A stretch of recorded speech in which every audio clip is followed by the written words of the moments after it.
Halo semuanya, perkenalkan nama saya Yunta Caroline Sianturi. Saya dari 10 MIPA 2. Kali ini saya akan menjelaskan sejarah, teknik, dan peraturan dalam badminton. Badminton atau sering juga dikenal dengan bulu tangkis kemungkinan berkembang pada Mesir kuno sekitar 2000 tahun yang lalu. Akan tetapi juga disebut-sebut di India dan Republik Rakyat Tiongkok. Badminton diciptakan oleh petugas tentara Britania yang ada di Pandi, India pada abad ke-19 pada saat mereka menambahkan jaring dan memainkannya secara bersaingan. Kemudian, para tentara membawa permainan tersebut kembali ke Inggris pada tahun 1850-an. Pada tahun 1877, rancangan peraturan pada pertama kali ditulis oleh klub badminton Bath. Selanjutnya, pada tahun 1893, Asosiasi Bulu Tangkis Inggris dibentuk dan juga kejuaraan internasional pertamanya pada tahun 1899 dengan kejuaraan All England. Sesudah itu, bulu tangkis menjadi sebuah olahraga populer di dunia, terutama di wilayah Asia Timur dan Tenggara, dan juga di negara-negara yang ada di Skandinavia. Di Indonesia sendiri, olahraga badminton mulai ada sejak tahun 1930-an. Ikatan Sport Indonesia atau ISI yang berjasa menaungi bulu tangkis pada masa itu.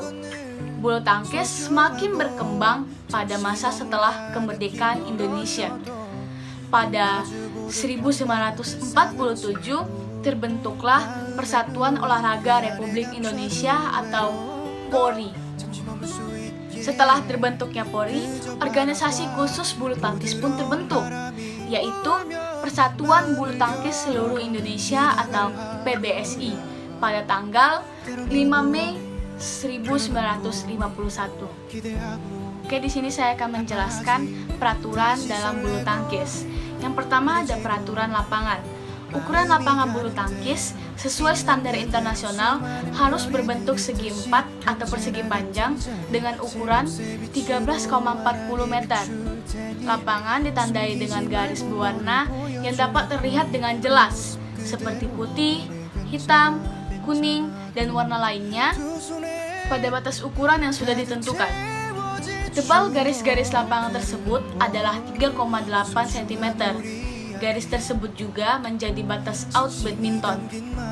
Permukaan lapangan dianjurkan terbuat dari kayu atau bahan sintetis lunak supaya tidak mengakibatkan cedera pada pemain bulu tangkis. Yang kedua ada peraturan tiang. Tinggi kedua tiang bulu tangkis adalah 155 cm dari lantai. Kedua tiang tersebut harus kuat untuk menjaga jaring tetap tegang atau erat. Yang ketiga, ada peraturan jaring atau net. Jaring atau net bulu tangkis harus dibuat dari tali halus yang disamak dan dijala dengan jarak 1,6 cm sampai 2 cm. Net harus dipasang terentang dengan erat dan kuat di antara kedua tiang dan mempunyai lebar 76 cm. Pada bagian ujung atas net harus berada 152 cm dari lantai pada pertengahan lapangan dan 155 cm dari lantai pada kedua tiang. Yang keempat, ada peraturan shuttlecock atau cock. Cock harus mempunyai berat 4,8 sampai 5,6 cm. Cock juga harus mempunyai 14 sampai 16 helai bulu yang dilekatkan pada kepala dari gabus yang berdiameter 2,5 sampai 2,9 cm. Yang kelima, ada peraturan servis bulu tangkis. Pada permainan bulu tangkis, partai tunggal atau ganda memiliki area servis yang berbeda. Jika kok jatuh di luar area atau batas garis lapangan, maka kok dinyatakan keluar dan poin untuk penerima servis. Penentuan posisi tempat servis dilakukan sebelum pertandingan dimulai dan ditentukan sesuai dengan jumlah poin yang sudah dikumpulkan oleh pemain yang akan melakukan servis. Penentuan posisi kanan untuk jumlah poin genap dan posisi kiri untuk jumlah poin ganjil. Servis dari posisi kanan dilakukan ketika jumlah poin masih sama-sama 0. Perlengkapan bulu tangkis. Yang pertama ada raket, yang kedua ada senar raket, yang ketiga ada kok, yang keempat ada sepatu. Lalu selanjutnya, peraturan pertandingan tunggal. Yang pertama, pemain akan melakukan servis atau menerima dari bidang servis kanan jika nilai pelaku servis adalah 0 atau angka genap, atau 2, 4, 6, dan seterusnya dalam pertandingan bulu tangkis. Yang kedua, servis dilakukan atau diterima dari bidang servis kiri apabila nilai pelaku servis merupakan angka ganjil atau 1, 3, 5, dan seterusnya. Yang ketiga, setiap kali sebuah angka dibuat, kedua pemain akan mengubah bidang servis di mana masing-masing pemain itu berdiri. Lalu selanjutnya peraturan pertandingan ganda. Yang pertama, sebelum pertandingan dimulai, sudah ditetapkan pihak mana yang melakukan servis pertama kali. Yang kedua, pemain di bidang servis kanan akan memulai pukulan ke arah lawannya yang berdiri secara diagonal di hadapannya. Yang ketiga, pukulan servis pertama dilakukan oleh pihak yang berada di sisi dalam lapangan dari bidang servis kanan. Yang keempat, bola servis diterima oleh pemain yang berdiri secara diagonal dan berhadapan dengan pemain pelaku servis. Yang kelima, apabila bola servis diterima oleh pemain yang tidak berdiri secara diagonal dengan pelaku servis, maka tim pelaku servis mendapatkan 1 angka. Oke, di sini saya akan menjelaskan 10 teknik dasar dalam badminton. Yang pertama ada memegang raket atau grip. Teknik dasar badminton yang paling penting untuk diketahui pertama kali adalah teknik memegang raket. Ternyata tindakan memegang raket tidak dilakukan secara sembarangan. Jika para pemula mengabaikan teknik dasar ini, mereka akan cenderung terkena cedera ketika melakukan permainan atau pertandingan badminton. Makanya perlu sesekali untuk mengetahui teknik-teknik dasar memegang raket yang benar. Pada tindakan memegang raket, posisi jari menyesuaikan kenyamanan genggaman, termasuk letak ibu jari. Selain itu, kamu harus menentukan cara genggamannya, yakni tidak boleh terlalu kuat. Walau begitu, posisi jari dan cara genggaman yang berbeda akan memengaruhi jenis teknik tertentu. Beberapa teknik memegang raket yang dikenal antara lain American grip, backhand grip, forehand grip, dan combination grip. American grip. Teknik American grip dapat dilakukan dengan cara menggenggam tangkai raket lalu memposisikan ibu jari dan telunjuk agar saling menempel atau bersentuhan sehingga membentuk huruf O. Teknik pegangan ini efektif digunakan apabila kamu ingin melakukan pukulan smash, namun tidak efektif apabila kamu menggunakannya untuk pukulan backhand. Backhand grip. Teknik backhand grip dapat dilakukan dengan cara menggenggam tangkai raket, lalu memposisikan ibu jari di belakang tangkai dan menekannya seolah-olah ibu jarilah yang menjadi penyokong raket. Forehand grip. Jika teknik backhand grip menggunakan ibu jari sebagai penyokong utama, teknik forehand grip menggunakan jari telunjuk, tengah, manis, dan kelingking sebagai penyokongnya. Umumnya, teknik ini dilakukan untuk gerakan permainan yang lincah. Lalu ada combination grip. Seperti namanya, teknik ini menggabungkan beberapa jenis teknik pegangan yang ada. Cara melakukannya yaitu genggam raket seperti biasa, lalu memposisikan jari telunjuk ke arah ujung raket. Sementara itu, ibu jari menyokong tangkai raket dan sisa jari lainnya diposisikan di bagian bawah tangkai. Lalu yang kedua ada sikap atau posisi tubuh atau dalam bahasa Inggrisnya stance. Sikap atau posisi tubuh juga menentukan strategi permainan badminton, baik itu sebagai pemukul utama ataupun pemukul balasan. Sikap yang benar akan memudahkan gerakan dan kelihayan tubuhmu dalam bermain badminton. Biasanya dikenal 3 sikap bermain badminton, yakni posisi menyerang, posisi bertahan, dan posisi melawan atau membalikkan netting. Yang pertama ada posisi menyerang. atau attacking stance.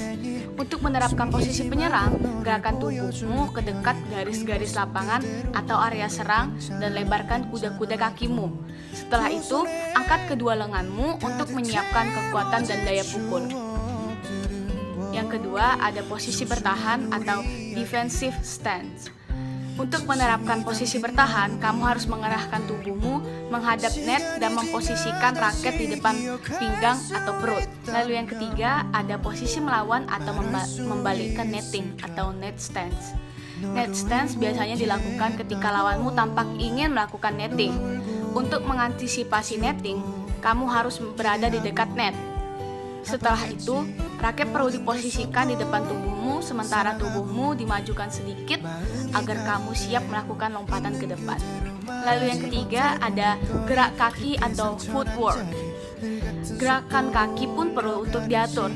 Ada 4 tips yang dapat dilakukan agar pergerakan bermain kita optimal. Yang pertama, pastikan base atau starting point kamu. Kemudian ingat, yang kedua, mundurlah maksimal 3 langkah jika perlu mundur. Yang ketiga, bergeraklah ke kanan, ke kiri, maksimal 1 langkah bila diperlukan. Yang keempat, kamu hanya boleh maju maksimal 3 langkah jika harus maju. Lalu yang keempat ada service atau serve. Service adalah teknik dasar yang penting untuk dipelajari. Apalagi gerakan service merupakan penanda bahwa permainan telah berlangsung. Terdapat 2 service yang dapat dilakukan, yakni servis atas dan servis bawah. Berikut penjelasannya. Servis atas atau high serve. Servis atas dilakukan dengan cara memukul kok menggunakan raket yang posisinya di atas bahu atau kepala. Biasanya laju kok akan cenderung horizontal. Lalu yang kedua ada servis bawah atau low serve. Servis bawah dilakukan dengan cara memukul kok menggunakan raket yang posisinya di bawah bahu atau dada. Biasanya laju kok akan cenderung melambung. Lalu yang kelima ada smash. Teknik ini merupakan pukulan serangan terkuat yang terdapat di dalam permainan bulu tangkis. Seperti namanya, teknik ini benar-benar men-smash kok ke area target atau tubuh lawan. Di samping itu terdapat 3 tipe teknik smash yang dapat dilakukan, yakni forehand smash, backhand smash, dan jumping smash.